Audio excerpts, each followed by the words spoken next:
Thank you for joining us once again on the State of Freedom.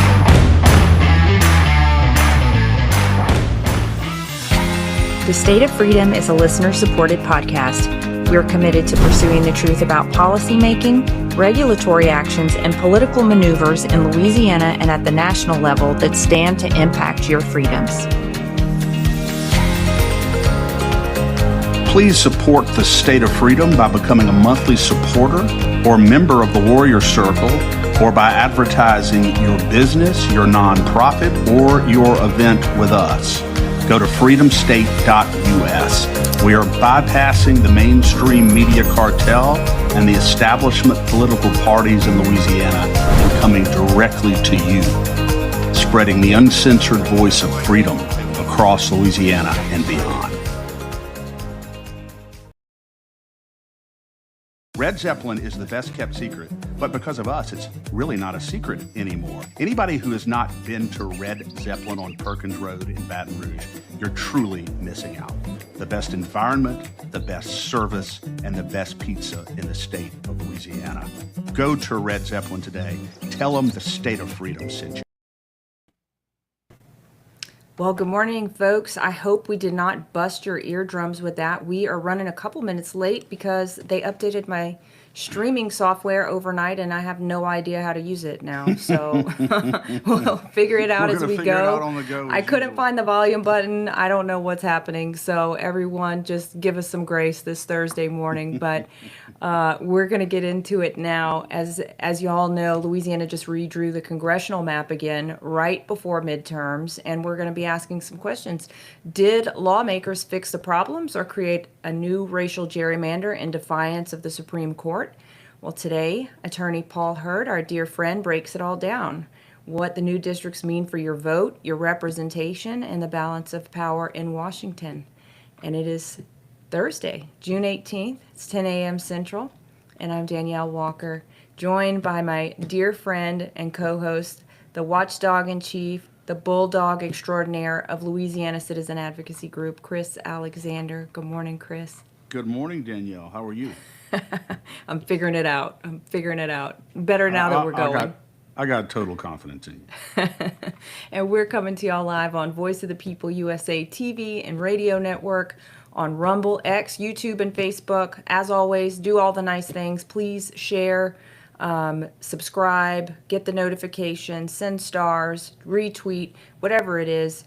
Go ahead and take a moment and do that for us. It helps us out. We want to expand our reach so everyone in Louisiana has the opportunity to know about the voice of truth and what's really happening in this state. And you can always catch us later on our audio-only podcast platforms. Because when we're expanding our reach, we're expanding your reach too. That's right. Well, let me bring in Paul. I have to find him first. Let's see. Here we go.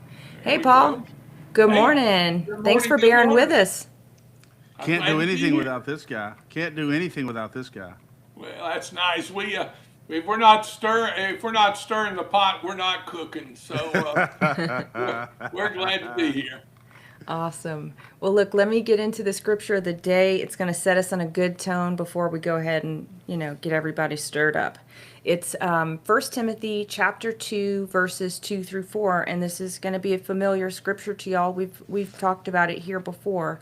It says, "And pray for every political leader and representative so that we would be able to live tranquil, undisturbed lives as we worship the awe-inspiring God with pure hearts. It is pleasing to our Savior God to pray for them. He longs for everyone to embrace his life and to return to the full knowledge of the truth."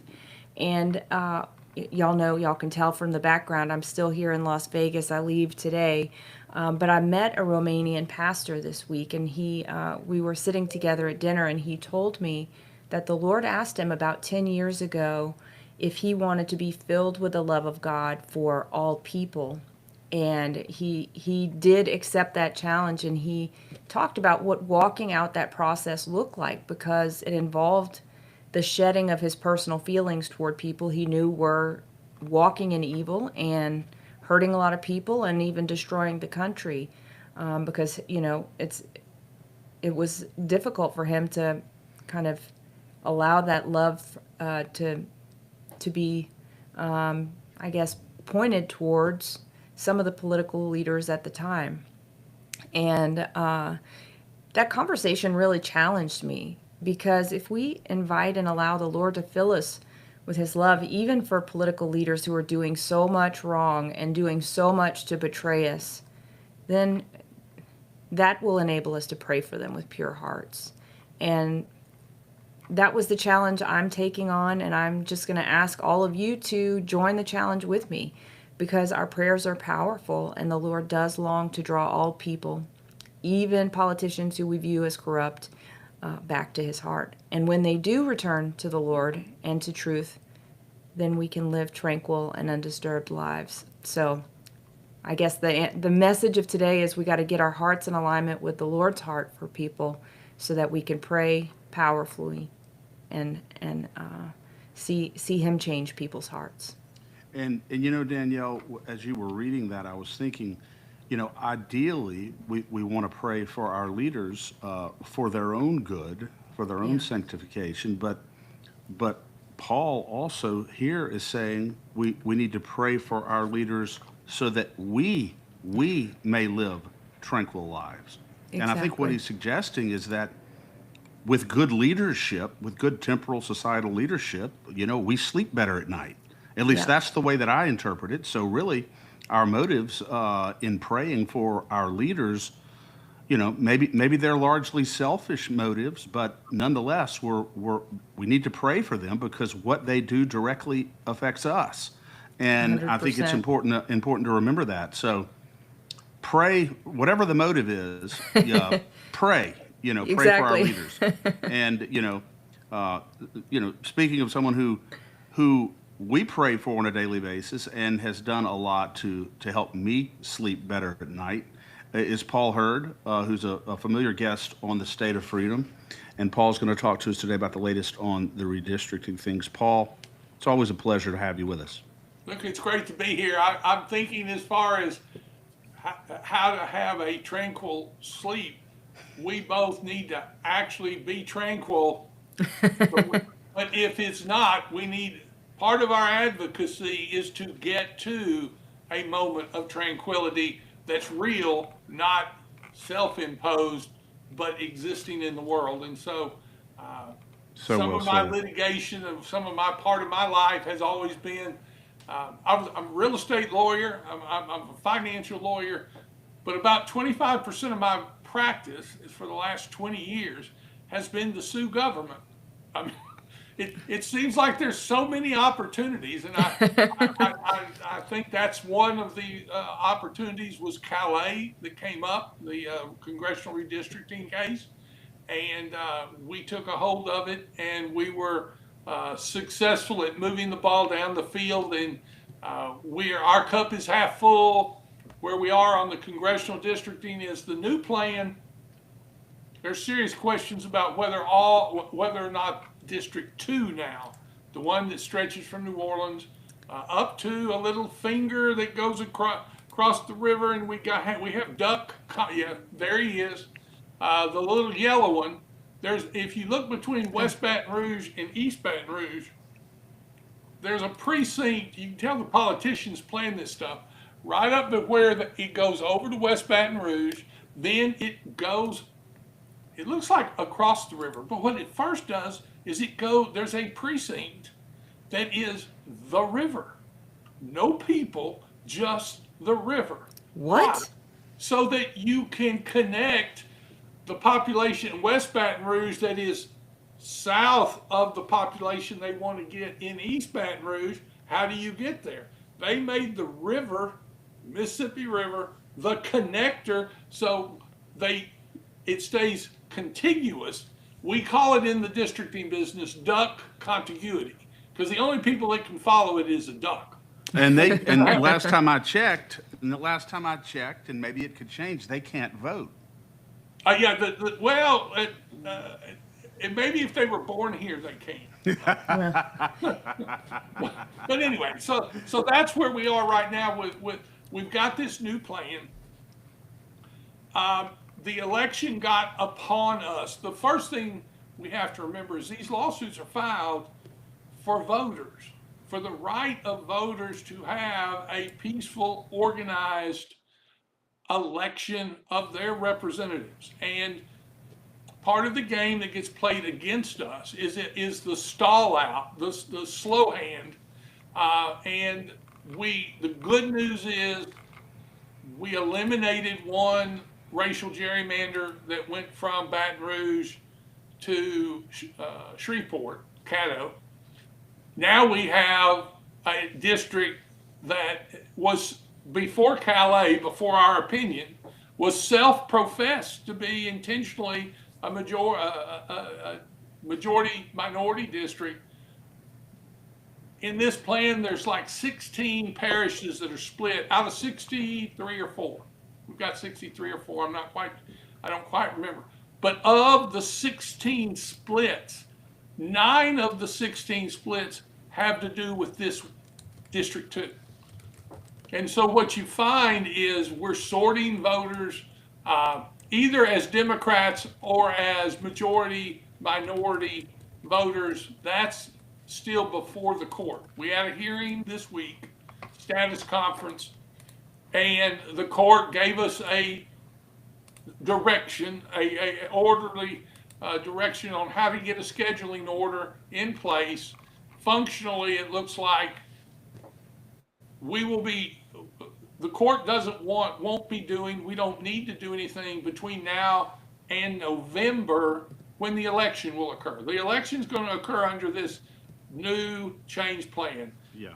North of Baton Rouge, that's good news. South of Baton Rouge, the question's unanswered.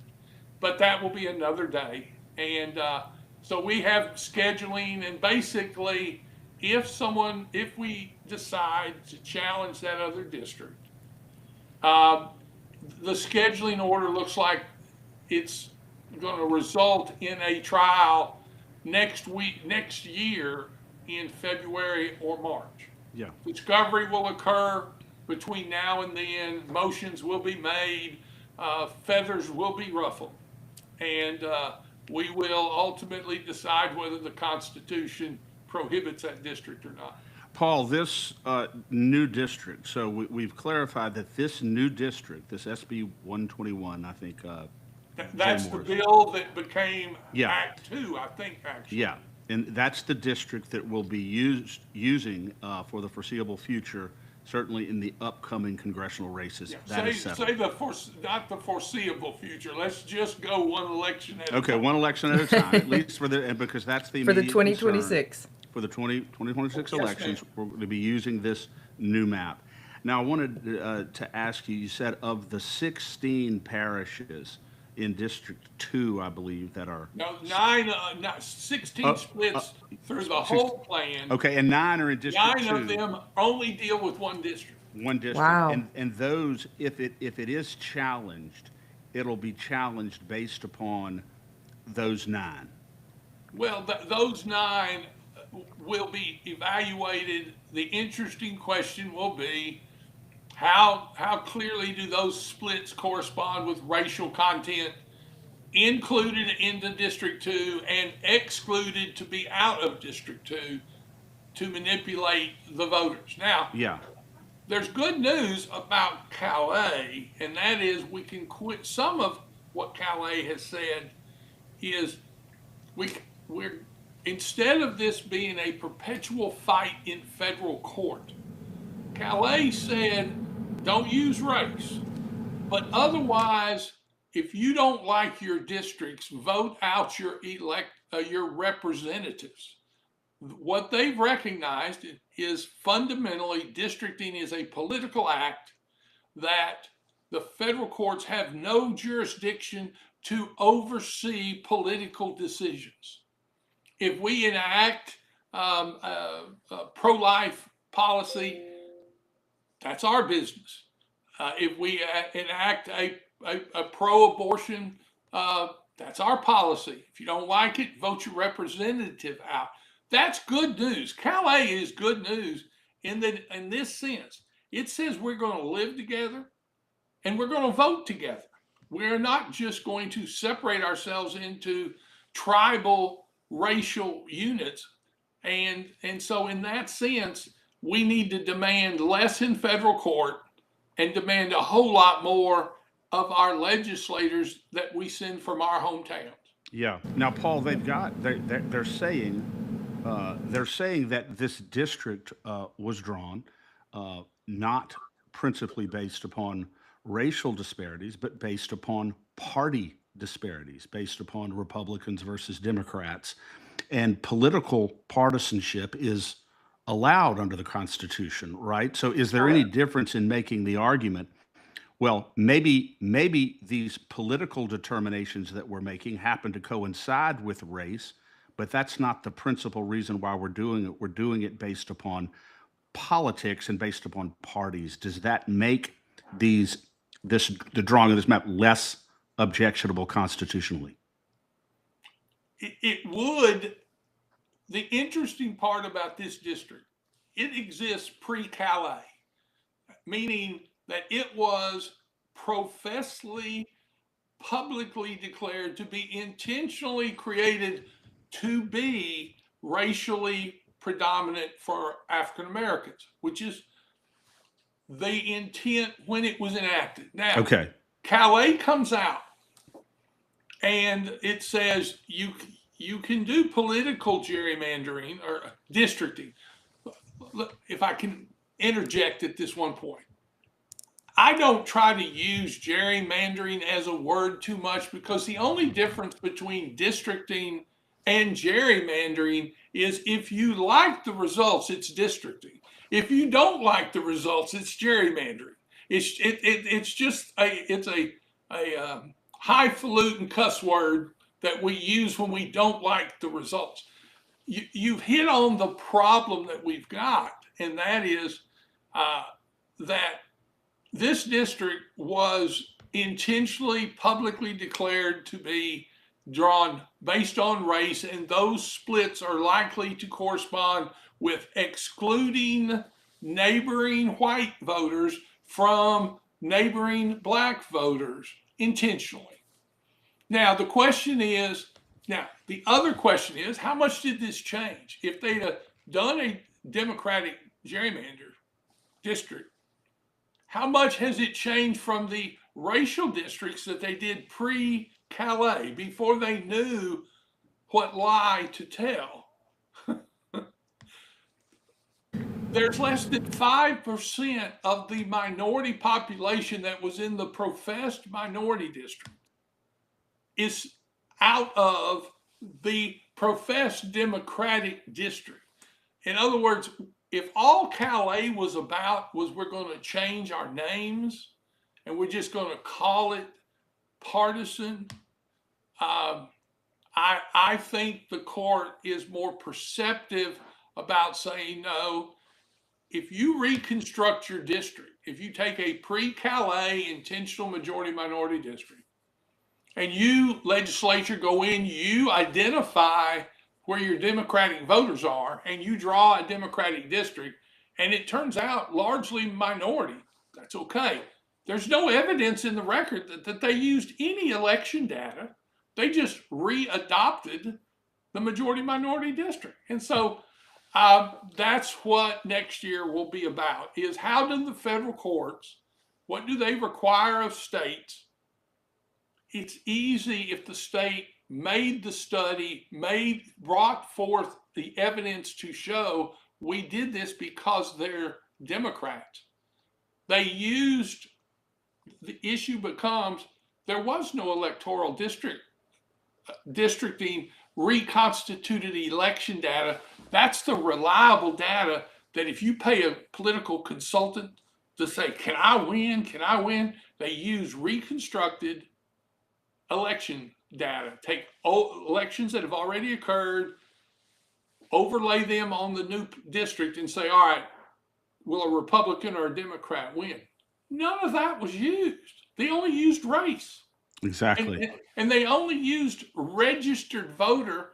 That means nothing as far as performance. So anyway, the pre-Calais ones are going to be the hardest ones to deal with on how do you properly reevaluate those districts if you want to create a majority minority, if you want to create a partisan district.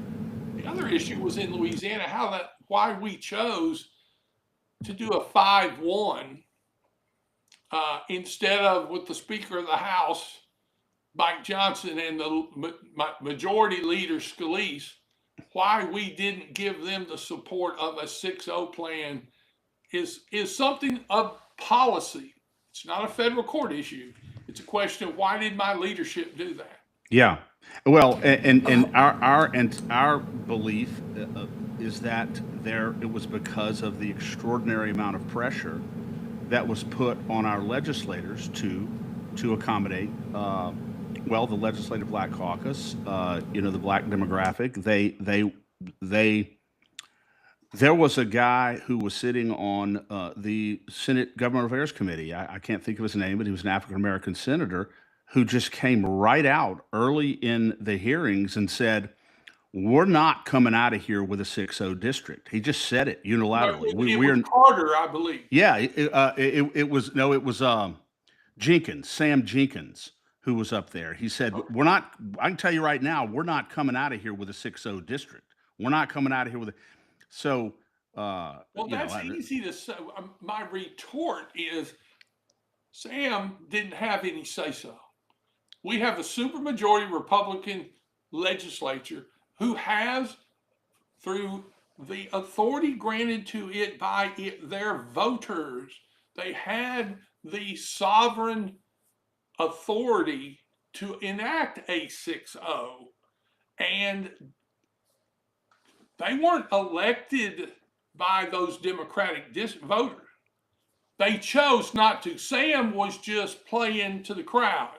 The fact was, he could vote yes, no, go home. The vote was there because the Republicans voted not to redistrict on a partisan basis that the Supreme Court said was absolutely permissible. And they absolutely could have done so, and they absolutely could have done so within the parameters of the Constitution and done a 6-0 district that was clearly constitutional, but they chose not to do that. And I guess the point is, what is the point of having a supermajority Republican legislature if they're not going to engage and use that to their advantage politically? And we've said that since basically day 5 of them being on the job, that they started to expose themselves for their lack of willingness to do what they were sent there to do, what we were so excited for them to do. And as you both were talking about this, especially you, Paul, I'm thinking about this district again, thinking, wouldn't it be great? This is a great civics lesson. Like, just give the kids and, high school kids a map of Louisiana, give them some color pencils or some crayons, give them the parameters, the same parameters that the legislature has to use, and say, why don't you draw some districts? I bet they would be better than what the legislature's come up with. Well, and the point simply is, what is their target? All I can say is that what are we going to do if Hakeem Jeffries and the Democratic Party have a majority of 1 or 2 when the 2026 elections are over, and we, the home state of Johnson and Scalise, fail to protect them and fail to protect America? We've got Republican representatives all the way from the governor, bless his heart. I'm not mad at him, but he was given the sovereign authority to govern this state.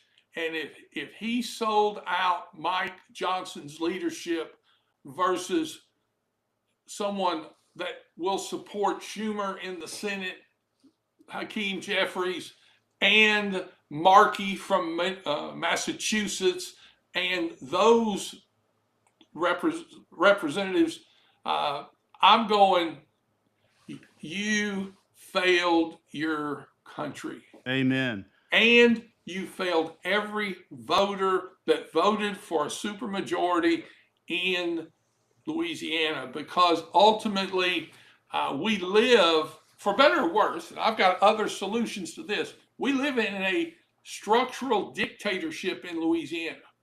I mean, our governor can tell you how many bathrooms there's going to be in Lafourche Parish because he has so much institutional control. I'm not picking on Governor Landry. John Bell had it. Jindal had it. Any other governor you want to say, when they pass by, we've created a dictatorship, whether we like it or not. Look at the teacher raise to simply say, we're not going to appropriate money for the teachers. We're just going to tell the locals to suck it up and spend their operating money on teachers. And Paul, not only that, in Terrebonne, I heard from someone on the school board that Terrebonne has already given the teachers 2 permanent pay raises independently of the state. So why should they be mandated to bow and to kiss the governor's ring on this whenever they've already done the work to do it themselves because he couldn't or refused to get it done the right way? And if you think about, I was trying to think of I had them and I don't have them right at my fingertips. Other expenditures that have occurred were far more in excess of what statewide the pay raise stipend would have cost the state. The $160 million in a couple of $1 billion budget. There was twice that much money at least in the small local programs in the appropriation bill, in the capital outlay bill.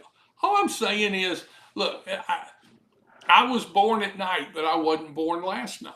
And so what we've got to do is accept our representatives for how they act. And the last thing I want to hear from a legislator is, golly gee, the governor will beat me up if I don't kowtow to him. We need a little more spine and a little less cow. And so we'll see if, as we move along, we've got an election year coming, and sometimes they pay attention 1 out of 4 years. We've got lucky number 4 coming. It's almost, Paul, as though we have just too many Republicans who are afraid, for political reasons, to exercise robustly the legitimate power that they have. And so they could have gone in and should have gone in light of the circumstances that you describe. We have a razor thin balance of power in the U.S. Congress. The ultimate objective, if you believe in Republican principles, and you are the dominant party in the legislature, it seems to me the fundamental obligation politically is to do everything within appropriate constitutional constraints to ensure that that Republican majority survives and perhaps makes it less razor thin. And to that end, it seems to me that the legislature's obligation was to go in and draw a map of maximum benefit to the Republican Party that is constitutional. And they could have done that. Your position is they absolutely could have done that and come out with a 6-0 map. Well, it's almost like Pearl Harbor. The question is, what happens if, when we have our elections in 2026, the House is blown up, and that district that we gave away mattered? It matters. It matters right now, but it's going to matter an awful lot more if, because of our failure to act here, we end up losing control Well, of the it's one Congress. thing to say, I understand why New York didn't act. I don't understand why Louisiana didn't act. Right. Exactly. So even if the district, Paul, ultimately is not ruled unconstitutional, even if you don't challenge it, that certainly does not diminish the fact that from a political perspective, the legislature could have acted more aggressively and more robustly to protect the Republican Party. And it could have legitimately done that and did not do so. And ironically, what you have is that plea of a fair district. Oh, let's be fair. You go to, and I don't know whether this is correct hypothetically, but you go to Democratic districts and I'm told 40% of Massachusetts is Republican.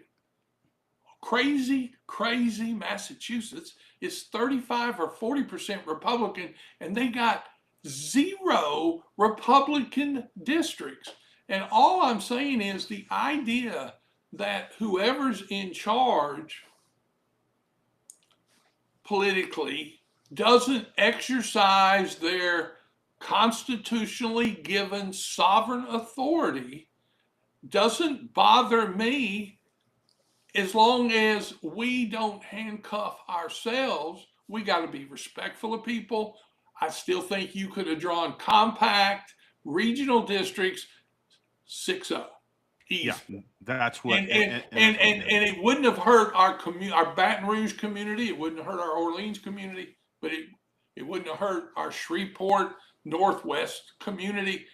But in Congress, America would have been protected one more step forward. Yes, and from a broader philosophical point of view, it would have once again been an assertion that we're not going to use race predominantly in the drawing of congressional districts. We're going to draw them based upon traditional constitutional principles, and we're going to get away, as you've talked about before, Paul, from the false notion that just because you happen to be black, you can't vote for a white candidate, or just because you happen to be white, you can't vote for a black candidate.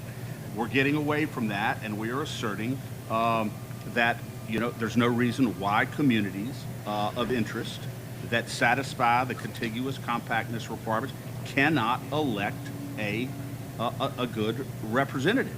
We don't have to divide things up based on race. And I think that's ultimately been your position on all of this, and certainly it was the standard, the holding of Calais. Well, Yeah. Go ahead, Danielle. Well, I wanted to hear from you on any scuttlebutt you've heard about whether, because the districts have been redrawn, does that change who's running in what districts? I kind of wanted to head in that direction. Well, allegedly it's changing at least northeast. Senator Stuart Cathy, who had not gotten in, when it was tilted more toward the south end of that district, more toward East Baton Rouge and the Floridas, and much less population up north. Ouachita Parish was the metropolitan area that got split. He has said publicly he's going to run. You've got Representative Eccles running. You've got Bessie Board Chair Misty Cordell running. There's supposed to be a representative out of, if you were watching the legislature when they redid this, there were some amendments that came out of the House where, in quotes, they were trying to put all of Grant Parish. Now look, there are not many people in Louisiana that even know where Grant Parish is. But all of a sudden it was important that Grant Parish not be split, and they tried to put all of Grant Parish into the 5th, the Northeast District. Nothing wrong with it. That may be where it belongs. But there's a representative now from Grant Parish that says he might run. Gabe Furman. Nothing is principled. It is all partisan and personal partisan. And so I don't know what's happening. I'm going to tell you, to me, the Baton Rouge district is, to me, the most interesting one, because you only have Edmonds and maybe a minor Republican out of there. Blake Miguez still is not in the district he's running in. And so he hasn't switched? I think he still thinks he's running. Well, he can't run in the 5th. That would be up here. But the 4th is the Baton Rouge area, the white Baton Rouge area. And we'll see. It will absolutely change who qualifies for 2 reasons. 1, we got districts. 2, it's a sprint. It's no longer a marathon. They qualify in August, and the first vote's going to be in November. Yeah. If Julia Letlow were in this new map running, what district would she fall in? Probably the 4th because she Okay. has moved to Baton Rouge. See, that's what's funny was part of the problem was when some of this districting was occurring was that she had not yet announced that she would consider running for the Senate.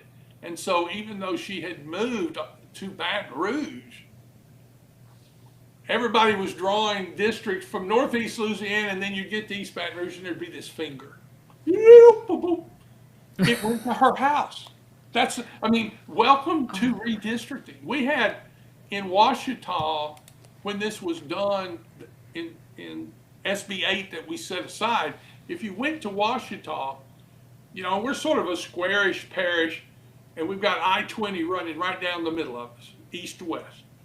You come up to us, and the 5th district was everything east, but there was this series of precincts that went all the way to the western boundary of Washita, east boundary of Lincoln Parish. Do you know what existed at the end of that arrow? Julia's parents. And all the people caught in between were just the victims of being in the way of a good personalized gerrymander. Wow. It's just Wow. fun. I mean, look, when you get into what idiosyncratic districting that gets done, I think it's one of those that the voters have to say to their representatives, if you can't do it honorably for the voters, don't explain to me why you're dishonorable. I'm going to just go get somebody else. It's sort of like the elections occurring today in the Senate. I'm so tired of dark money telling me that the cows jump over the moon, that somebody's a pirate thief and somebody's a crazy liberal. If you won't tell me where the money comes from, don't believe it. And so Exactly. we need to, as voters, we can always demand better. And even if we throw somebody out that might have done better, at some point we need a heightened accomplishment, or I'm sorry, I'm going to pick a new quarterback. I can go 5-5 all year long and be average, but I'm not getting anywhere. And I think we need to expect more of our players in Baton Rouge. And if they just can't get it done, don't tell me why you're average. Just let me try to find someone who's better than average. Amen, Paul. That's a good word, sir. We are not impotent. We are masters of our own destiny. Dare we choose to be that? Yeah, that's well said. And our legislature clearly needs to take your admonition and act more robustly, and take control of the issue. Look, and do another it. day, Yeah. I've got 2 pieces of legislation for the state that could free up our legislature from the brutality of our existing structural dictatorship. That's exactly what I was going to ask you about next. What do we Good. do? There's 2 things that we can do. One, I've always been in favor of the line item veto as a fiscal tool. However, it is now the strongest, most potent, most demanding political club that we have in existence in Louisiana, because it's a fiscal tool if the governor needs to veto an appropriation that's maybe $100 million. That's real money. If you were an accountant, at least $100 million would be material financially to Louisiana. He uses not just him, every governor uses the line item veto to veto a $25,000 appropriation to Avoyelles Parish to reline their swimming pool. Why? Because their representatives didn't vote right on some other bill. Yeah. That, what we need to do, and we don't even need the governor's approval. We need to amend the line item veto so that it can only be used on appropriations of more than $50 million. $50 million to a financial auditor in the state's audit would be deemed immaterial. If it's financially immaterial, then it's too low. Something else is going on. That's not a fiscal act. That's a political punishment. And so anyway, we need to do that. The other thing that the legislature does today is if they don't want you to know how they really feel, they send the bill to committee and it never comes out. Yep. We need to enact a legislator's right to vote. And what we need to do is to create the right of a small, less than a majority, a small number of members of each chamber, that if, I'll say it this way, if 20% of the House has 105, 20% would be 20. But it takes 55 to pass the bill.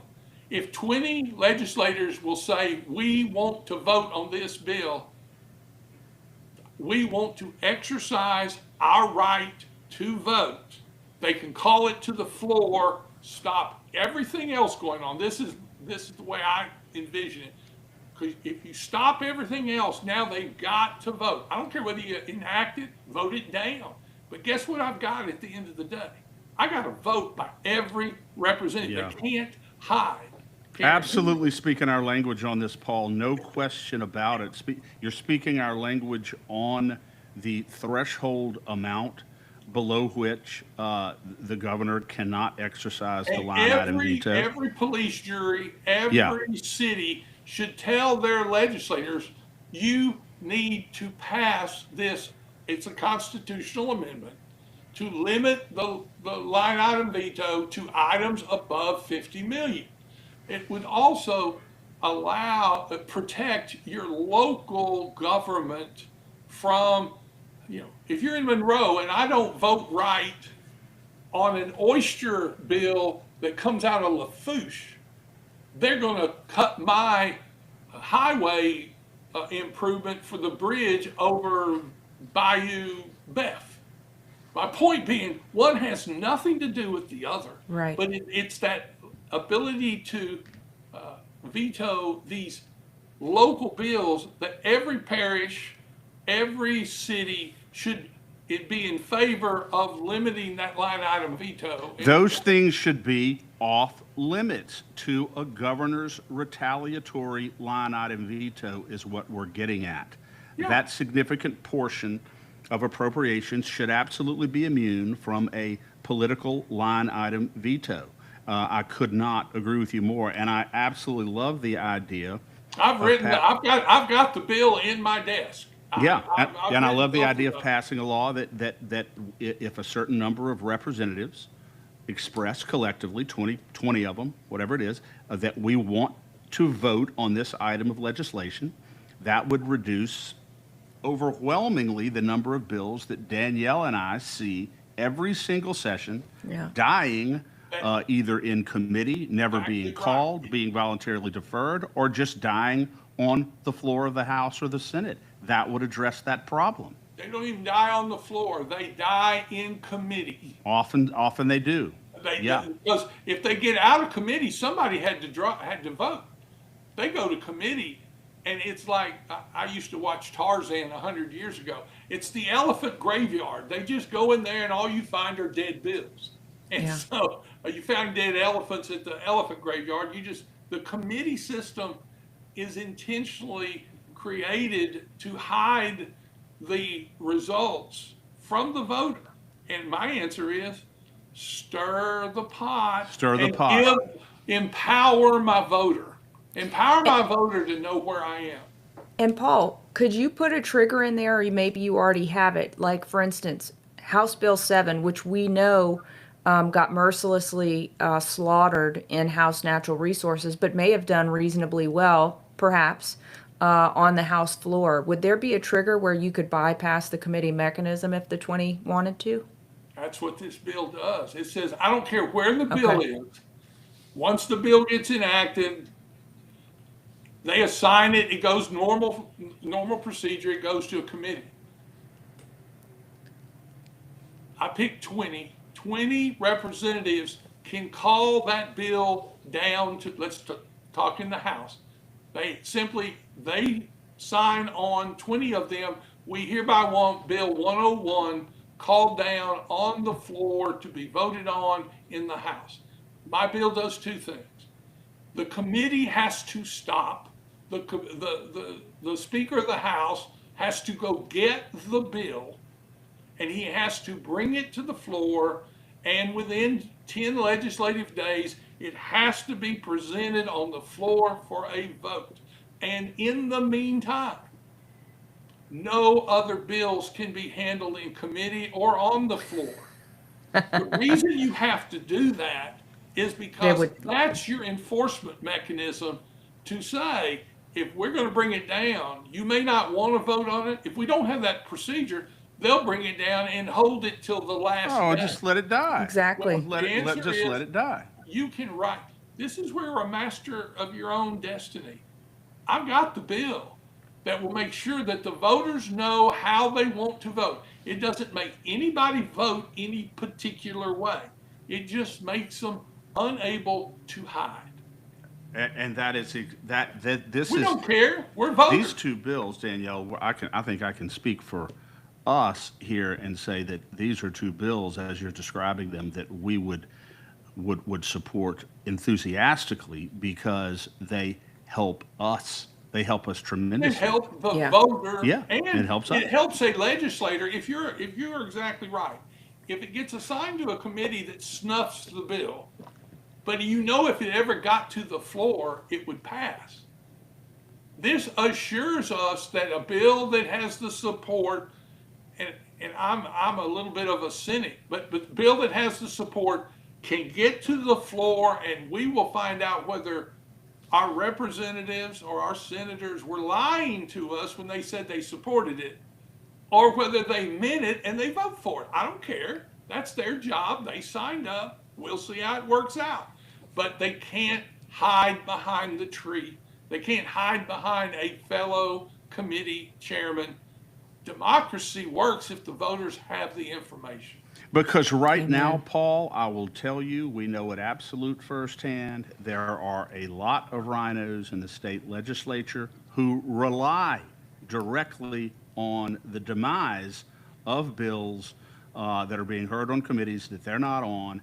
They rely on those bills never surviving to get to the floor, so they never have to worry about making a decision about how they're going to vote. And this would solve that. And the idea of totally bypassing a recalcitrant committee, maybe a stacked committee, and forcing a bill to the floor for a mandatory vote, I think is absolutely brilliant. And I think it would solve a lot of the problems that we have right now with regard to transparency in our government. Yeah. Oh, that's it. Look, and take the rhino that we think talks a good game, but isn't near as conservative as we hoped. The interesting part about this bill is that he has to expose himself.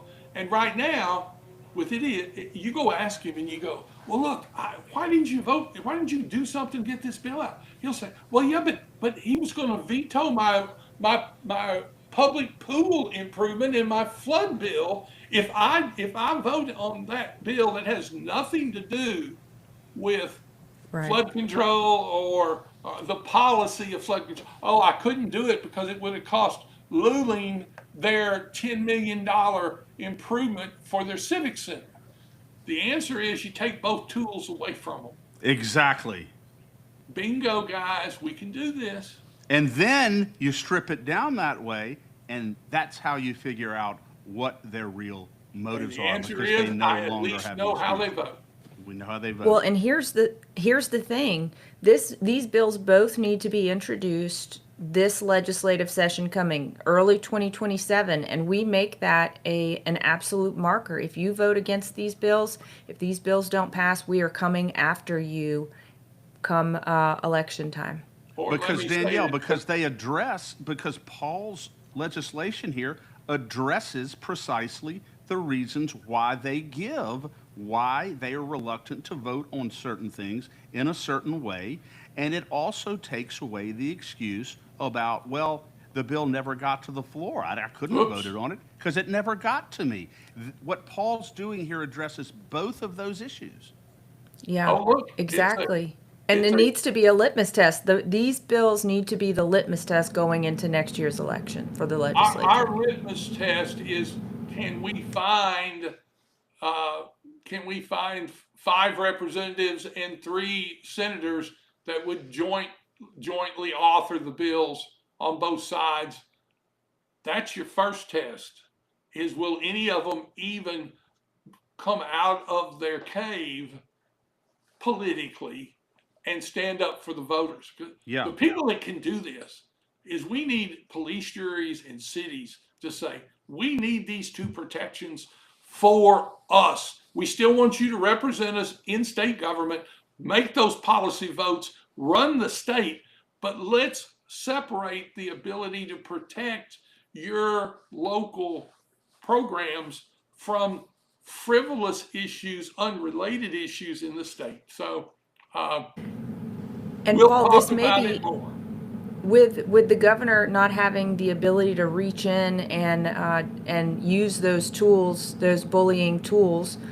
Perhaps that would be what we would need to release the grip from these. My 2 most hated committees, or my most hated committee, is the municipal affairs, because I don't think that the state government has any business directing municipal affairs. Why should someone in Monroe be voting on a pool in East Baton Rouge Parish? That's ridiculous. It's absolutely ridiculous. So if we loose the power from there, then perhaps we can release the power completely from Baton Rouge, because they will have lost interest. That's exactly the point to this, is it gives the voter knowledge. It makes the legislative process open to know, is my representative getting the job done if he can't hide. To me, the municipal committee is a good example of one. If they're not a graveyard for good bills, or if they're not the keeper of the dollar, that you've got to come through there to get your dollar on the appropriation bill. If I can bring down and vote on the merits of a bill straight up publicly, that tool is gone. And he can't take my $20 million bridge repair as retribution by vetoing it. It works, and the parishes should want it. They should make their representatives know they want it, and more importantly, this frees up the representatives who wish to do as they wish to do, and not be structurally forced to be the lapdog of the king. And Exactly. so I'm talking structure. Jeff Landry's fine. John Bell's fine. Structurally, we have the Huey Long dictatorship, and we need to turn some power back over to the voters. And we get treated like mushrooms. They put us in the dark and feed us fertilizer. Yeah. And right now, we need to open it up, and we need to grow some corn and some soybeans. Yeah. And the fact of the matter is, Paul, with very few exceptions in the legislature, and there are some, Danny McCormick is one, and there are a couple of others, they vote their conscience. They vote the right way, regardless of the consequences, regardless of whether or not they're going to have a bridge in their parish cut or whatever it is. They're going to do what is the right thing to do, no matter what. But most of them are simply not going to do something that may otherwise be the right thing to do for their people if the governor is going to take the kind of action that we're talking about. And right now, he's got just plenary authority to do so. And I really think that's a massive part of the reason why we don't get good things across the finish line in the legislature that we should. And I would say that we simply have the right to know your vote. I'm not telling you, I know what you told me as a voter. I know what I expect of you in Baton Rouge. I don't need to be told what you wanted to do. I need to see if you did it. Yes, talk is cheap. Talk is absolutely cheap, Yeah. and we need record votes. A And little this, I leadership think, will would get us take care there. of it. We'll find some legislators that would dare to make Louisiana excellent again. Yeah. Do you have And the one other bills in thing, final form? I've got them both on my computer. I can't resist. I draft bills for a living. one other thing that this bill would accomplish, Paul, is this debate where, the legislators come home after a session and they say, look, I brought home all this money for you. And you look at them and you say, you voted the wrong way on every single bill that mattered to me. What is a bridge going to do for me if whatever social policy or whatever other kind of policy they voted the wrong way, carbon capture, whatever. And I think this bill also addresses that issue because it's not a trade-off. It's not. It stops the trade-off of local structural support. It separates it from all the other policy issues going on, and it also would actually encourage more strong-minded people to run for representative because they would know structurally they do have the ability to stand up independently and not have their people penalized. It eliminates the retribution, the political penalty for being protective of what your state, what your local area needs. It's just, look, I think they're two structural ideas. I've done a lot of constitutional law, and I think structurally these could change Louisiana's legislature and put the voter in charge more. Absolutely. We would know more about what they did, not what they told me, golly gee, I wish I could do. I wish I could have done. Paul, are these bills, would these be in the form of constitutional amendments, or can this be done statutorily? They both have to go to the people. Yeah. Well, I'll tell you. The good news is governors don't sign concurrent resolutions. It takes 2/3 vote from the legislature to free itself. That's what's so funny. It's not like, the one person who's losing some power is the governor. Okay. He doesn't get a vote. Now, he can tell you, I'm going to take away your bridge repair if you vote for this bill, but he can only do it today. Because if I can pass these bills, he'll never be able to do it again. Yeah. And set my legislator free.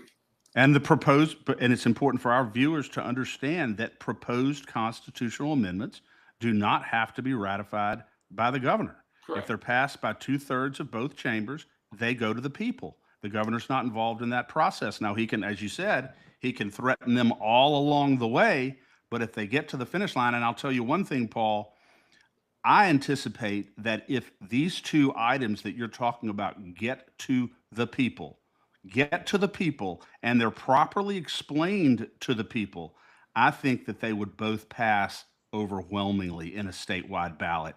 I just believe the people would very much be in line with it. Every police jury would not be in favor of it. Exactly. Every city would be in favor of it because for once, what they can get from their legislators would be protected from arbitrary veto based on something they had nothing to do with. Yes, because right now, the way it stands, Paul, legislators who are charged with protecting the broader economic and social interests and political interests of their constituents are hamstrung often from doing it, because if they do it, they're going to be crucified.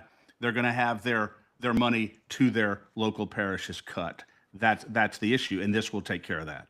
give some voters, give the legislator some power to be independent, give the voters some power to know their legislator. And Yeah. it hurts nobody structurally. And the question is, who is willing to Anybody go call do me it? anytime. Y'all find me a legislator. I'll be glad to give it to them. This thing ought to be the topic for next year. No Because question. Danielle, do you remember when Chuck Owen came on and he gave what is perhaps the best explanation that we ever received regarding this radically disproportionate power structure that exists between the governor and the legislature? And he just explained it very cleanly, exactly along the lines of what Paul is saying. Precisely, oftentimes legislators do not vote the right way, do not do the right thing on other issues that the governor may oppose because they don't want to get their infrastructure cut. It's just that simple. Yeah. And he explained it quite well. They're afraid. They're afraid of it.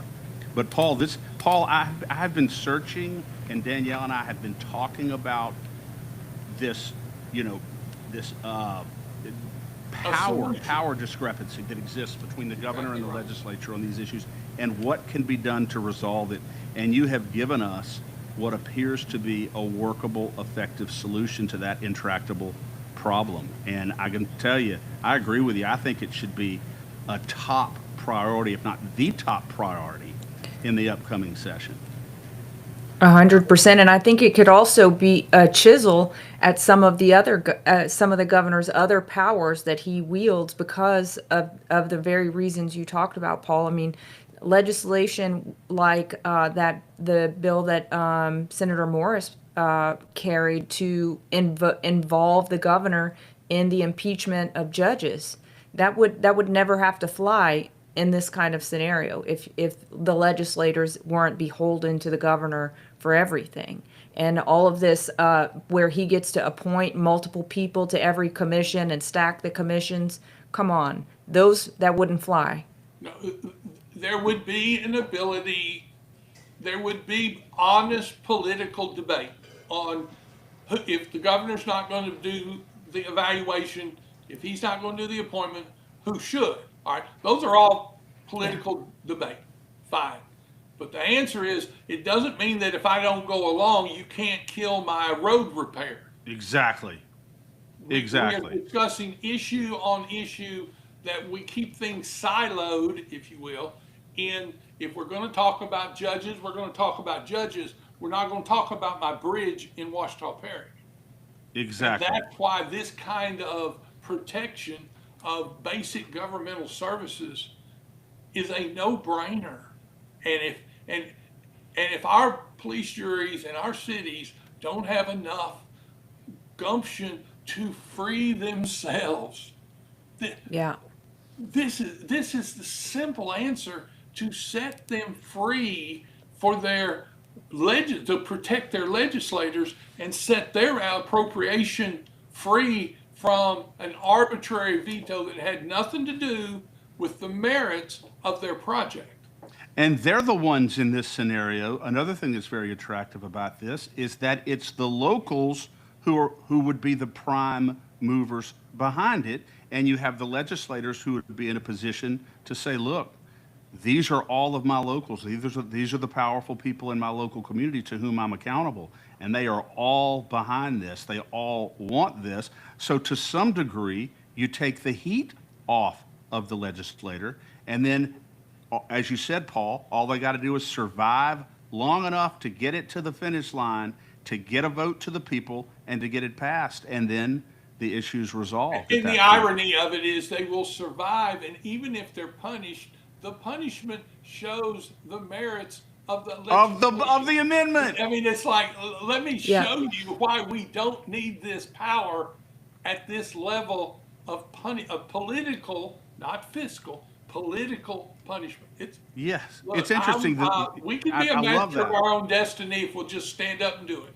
Yep, you're right. That's right. Well, maybe you need to run for office one day, Paul. I live in Michael Eccles' district. Okay. Oh, okay. Well, we'll take note of that. Like I said, Maybe you need to run for office one day. He may be a congressman soon. He may not be, but Yeah. But anyway, you always bring a lot to the table, and this is an absolute golden opportunity I think we can have, Danielle. Yeah. We start working on this, start getting people on. And I believe that there are a sufficient number of legislators who, if this is explained to them the right way and they understand the ultimate relief that it can bring them, I bet you they would have the initiative and the courage to go forward and to sponsor this and to push this. Yeah. You know, give I the think voters so. a chance to fix it. and all we're All they doing, gotta do. Paul, all How they're many doing. times do they say, "Oh well, I don't know if I want to do this policy. Let's just submit it to the voter." Well, Okay, submit it to the voter. Come that's on, what we're doing. you can be, pardon me, you can be gutless. Just submit it to the voter. That's all we're trying to do here. We're not asking them to vote up or down on whether or not the governor is going to lose this power. Let's just let the people decide. So Yep. there's all kinds of advantages to going this route, I think. Don't you, Danielle? Yeah, absolutely. I think it's beautiful. And Paul, we're ready to start working with you on this today. Well, it's it's an easy bill. I've got the bill, and it's just a question of finding us a core that thinks they can help us all four corners of this state, from the toe to Shreveport, from Monroe to Lake Charles. Let's just make this place a little better. Yeah, and I'll Yeah. tell you, Paul, if I were to, I guarantee you, and Danielle and I have spoken to some of them, but I will bet you that every single legislator in their heart of hearts, if they could wake up tomorrow morning and have these two initiatives that you're talking about consummated and passed, every one of them in their heart of hearts would say, absolutely, absolutely, I want it. Because they've all, on one level or another, been victimized by the current structure.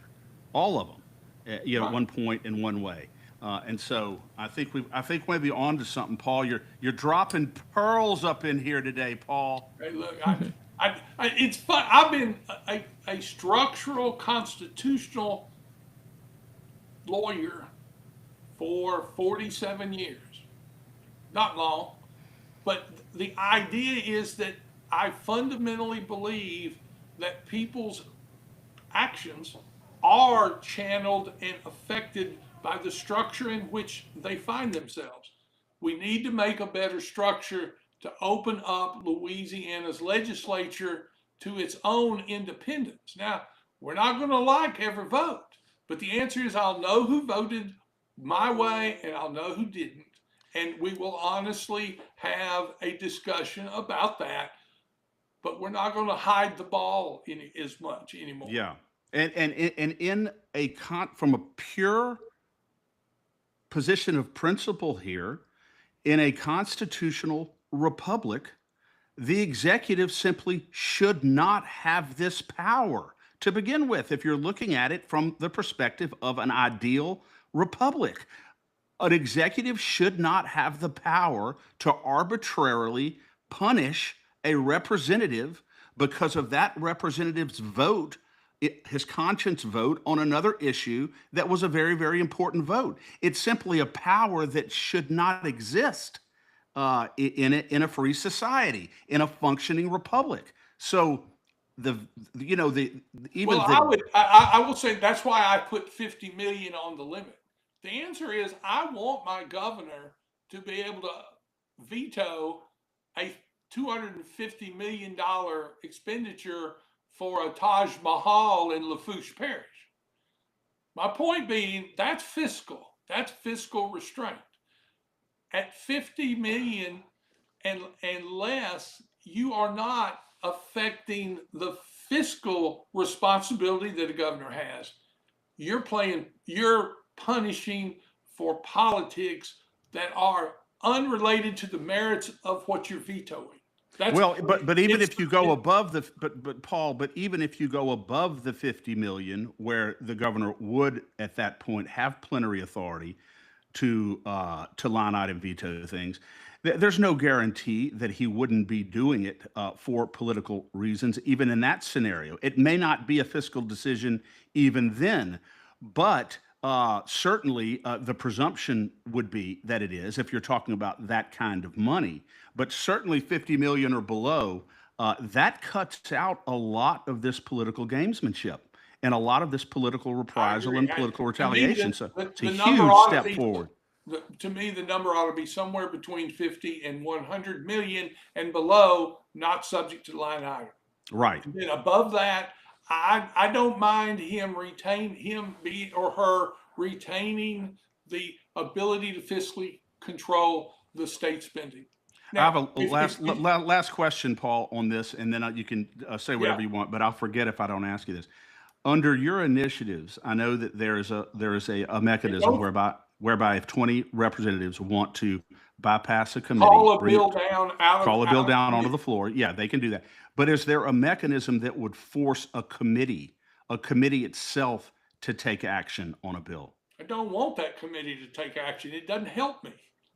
If my representative is not on that committee, I don't want, what this does is this is a ticking time bomb for the committee. That committee, even if they vote the bill down and won't, or even if they vote it down, if 20 people in the House want to call it to the floor anyway, they can. Okay, so Or it doesn't matter. So under your initiatives here, it doesn't matter whether the committee takes no action, whether they involuntarily defer it, voluntarily defer it, vote it up or down. You're saying irrespective of what the committee does, your mechanism would allow a floor vote if you get the It requisite goes number of. to the floor as a committee of the whole. Now, I'm Got saying it. that just so that Yeah. when someone tells you they can't do this because they have to go through the committee, it's called the committee of the whole. So you're not I really played this game necessarily before. you're not really necessarily bypassing the committee. But because they can take action on it, Oh, but that absolutely. action does not dispose of it. That doesn't end the consideration of the bill, no matter If what they there's do. 20 that want it to come to the Got it. floor, Yeah. they can pull it to the floor. Yeah. And then the purpose obviously of going to the floor is everybody has to vote. The record, Nobody gets to. exactly. Cameron Henry said he's not going to let anything out of committee if it's a hard vote for his senators. My answer is I disagree. I think I should know how my senator wishes to vote. I don't care why, but if I can eliminate the small item veto, so I can eliminate the political punishment, and I can call the bill to the floor, I now have a structure by which my representatives can represent me. And then the With worst they could in, do is be absent. And Paul, and then the worst they can do to try to escape is just be absent for the floor vote, no, which no, no. is a vote in and of itself. I know what absent means. Yeah, I know what absent means. Yeah. Danielle, this would have, now that we're talking, do you know that Paul's plan here would have prevented John Bell Edwards several years ago from gutting the Lions Club camp in That's right. Representative Owens' local district, because Representative Owens was, intractably opposed to John Bell Edwards on a number of important issues. John Bell Edwards took it out on him by cutting the Lions Club camp that's been in his parish for 50 years. Under Yeah. Paul's scenario here, he wouldn't have been able to do that. That's right. Because if you want to see how right the line item has become a political tool, a political club, and not a fiscal club, go check out all the vetoes. Yeah. And what you'll find is the vetoes are nothing but political payback, Always. political punishment. And so the line item itself is not functioning theoretically the way we thought it would to help give us fiscal integrity at the state. And if you leave them above 100 million or 50 million, then the little stuff can't be the tool by which you get other votes unrelated to those projects. Right. Yeah. Look, I'm sure other people have thoughts about it, but I think the two bills will set my voters free. And to round this out, Paul, ideally, the only consideration that should be in a governor's mind when he's determining whether to gut something through a line item should be fiscal considerations, right? That really should be the only thing that he considers, right? Well, if your veto is going to relate to the merits of the project, Right. that's what he should be considering. Right. What we know, and every political science professor in this state and any other state will tell you, that the line item veto turns into a political bat to beat your favorite, your disliked representatives. And what we need to do is keep it as a fiscal tool, but structure it so that it has to be used at a fiscally relevant level. And below that, we know it's being misused for reasons other than fiscal integrity. Yeah. Yep. It's easy. Dare to be great. Get it done. Well, Paul, thank you for being with us today. Thanks for putting up with me for so long. Oh my goodness. We always love having you on. It's a pleasure, and you are a treasure to us, Paul. So we are looking forward to staying in touch on these bills and whatever else you got up your sleeve. Well, it's if a legislator wants to find me, most of them know how to find me. I don't think there's anybody in the state of Louisiana who doesn't know how to find you, Paul. Certainly we do. But God bless you, sir. Thank you so much, guys. I enjoy your program, and I enjoy being included. Yeah. The state of freedom is always better when you're on. So God bless you. God bless you, Paul. Talk to you soon. Thank you. I love talking to Paul. He's got so much energy, and I just think he's brilliant. He's an absolutely brilliant thinker. He has witnessed enough Louisiana shenanigans to know it's not just that he's witnessed it, but he has the experience to understand, and really I think it's some insight from the Lord to know how to tackle this in a meaningful way. Because we've never had an explanation about how to go about doing this, Danielle, but it would absolutely revolutionize the relationship between the legislature and the governor, and it would facilitate the passage of bills that are very, very important because these legislators would not, or the killing of bad bills, because the legislators would not have to worry about this massive baseball bat hanging over their head in the form of infrastructure gutting that routinely goes on in retaliation for how they vote. So I think it's just a massive important thing. I can see how it could be, politicians are sneaky, and the governor, whoever sits in that office is sneaky. And I could see, since the governor has played such a strong role in ensuring and naming essentially the committee heads and naming the speaker and the Senate president behind the scenes, I could see a world in which the appropriations committee chair becomes even more powerful because these things may get bundled or something like that to be able to give the governor some weapons, but it would take them a little bit of time to figure out how to do that. So it would take them a little more time. One of the potential downsides to this, Danielle, is if they're sitting there saying, okay, well, the governor doesn't want this bill. There's nothing that he's going to be able to do to keep it from getting to a vote. Well, what do you do then? You begin to water down the bill. You begin to sort of gut the bill and make it far less consequential than it otherwise would be. So they'll probably begin to work on the legislation itself, the bad actors, to make sure that whatever ends up on the floor for a vote is not maybe a shadow of its former self. Be on the lookout for that. Yeah. Well, they already have that trick up their sleeve. They already know how to do that. They have that. But I think that could become an even more common practice if this scenario goes into effect, what we're talking about here today. Yeah, and what I would like to see is legislators be a little stronger on their feet in saying no whenever these amendments are proposed on the floor and in committee. Just say no. Absolutely, absolutely, no doubt about it. But I think we're on to something here, and Yeah. I'm excited about working with him.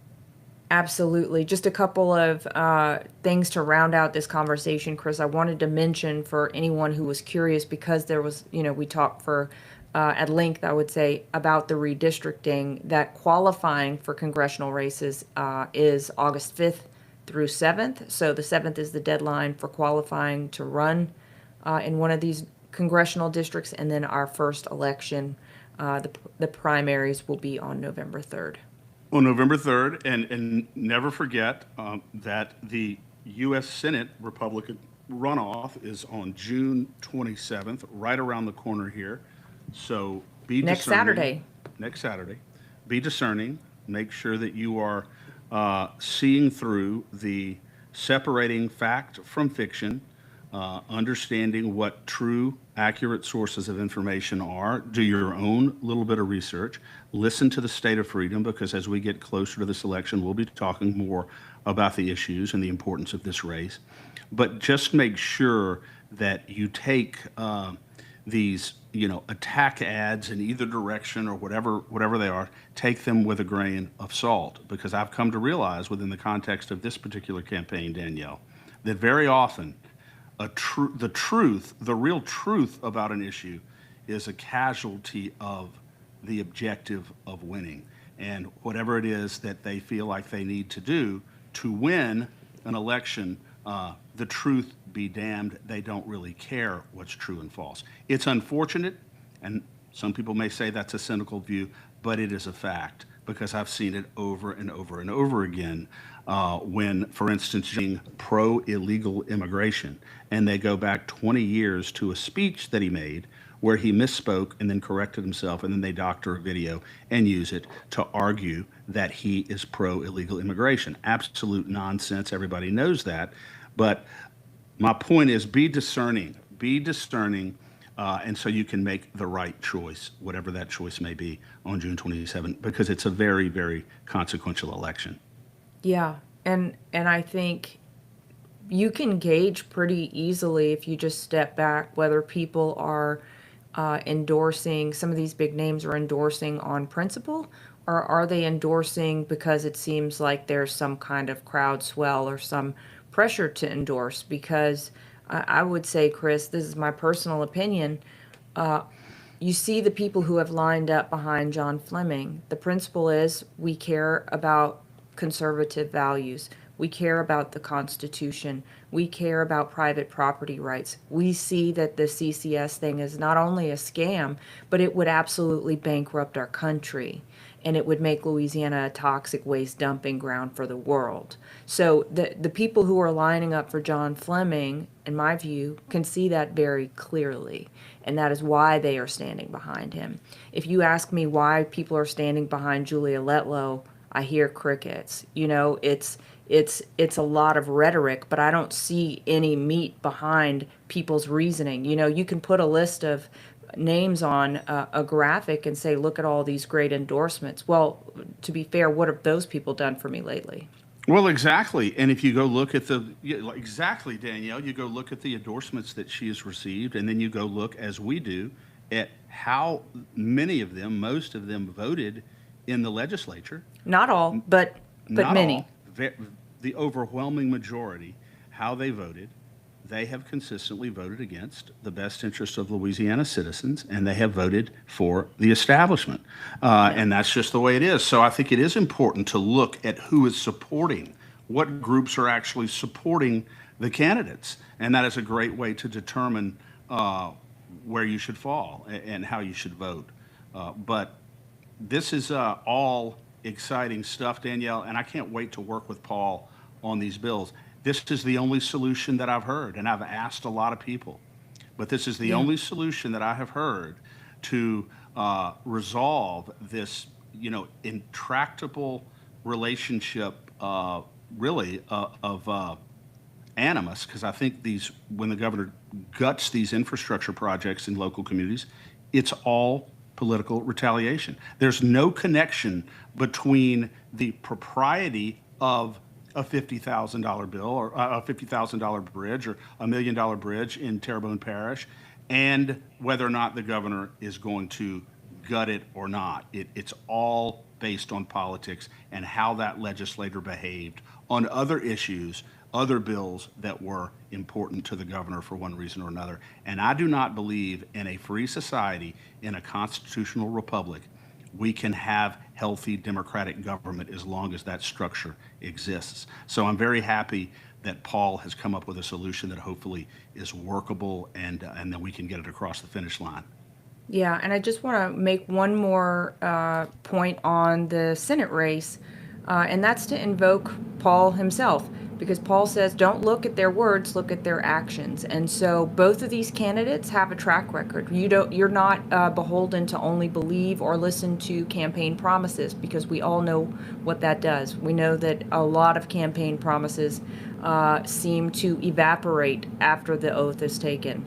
And so I would just encourage people, if you have questions about these candidates, go and look at their track record. And that what they have done is the best indicator of who they will be when they get there for you. And you can get it on the LeCag scorecard, and we'll be working on our scorecard coming up soon. And then you'll be able to see what they did in 2026 in order to base your evaluations on them. But anyway, always a pleasure, Danielle, to be with you. I just want to remind our viewers and listeners today to go and support LeCag, LACAG.org, the citizens advocacy organization in Louisiana whose only loyalty is to Louisiana citizens. So go and become a monthly member, $10, $15, $20, whatever you could do per month, as we build up really a citizen-based coalition that can compete with these big special interest groups that are acting in ways that are often very contrary to your interests. And that's why we exist. So support us and help us.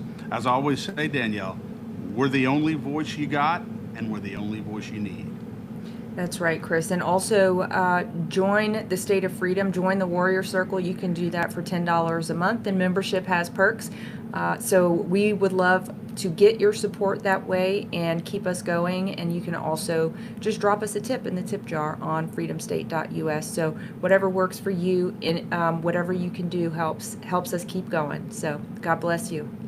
God bless you. And God bless you, Danielle. I hope you have a wonderful day, and we shall reconvene soon. Sounds good, Chris. See you on Tuesday.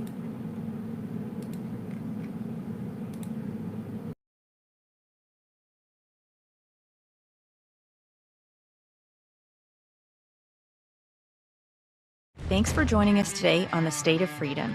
Any follow-up actions, resources, and links to our sponsors will be in the show notes. All calls to action can be taken at lacag.org. That's LACAG.org. To learn more about our work, become a monthly subscriber, supporter, or advertiser at freedomstate.us. The State of Freedom, the #1 conservative podcast in Louisiana.